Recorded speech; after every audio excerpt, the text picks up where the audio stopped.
Tulungan ang bagsak ng top 3 most wanted person provincial level na may kasong rape by sexual assault ng RA 7610. Matapos itong maaresto sa sitio Tugas, Banawag at Shepherd, Barangay Guadalupe, Cebu City, noong ika-27 ng Setyembre ng taong kasalukuyan.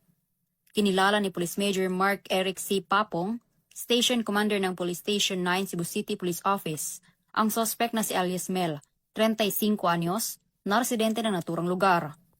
Ayon sa ulat ng mga otoridad, ang suspect ay naaresto sa bisa ng warrant of arrest para sa kasong rape by sexual assault, Article 266A, Paragraph 2 of the PRC in relation to Section B of RA 7610 o Special Protection of Children Against Abuse, Exploitation and Discrimination Act na may 1 milyon na rekomendadong piyansa. Kasalukuyang nasa kustodiya ng Guadalupe Custodial Facility ang suspect para sa dokumentasyon at tamang disposisyon.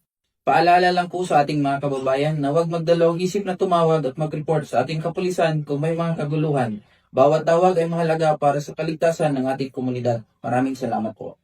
Mula dito sa Cebu City, ako ang inyong Police News Network Correspondent, Patrolwoman Flora May Asares, alagad ng batas, tagataguyod ng Balitang Pulis.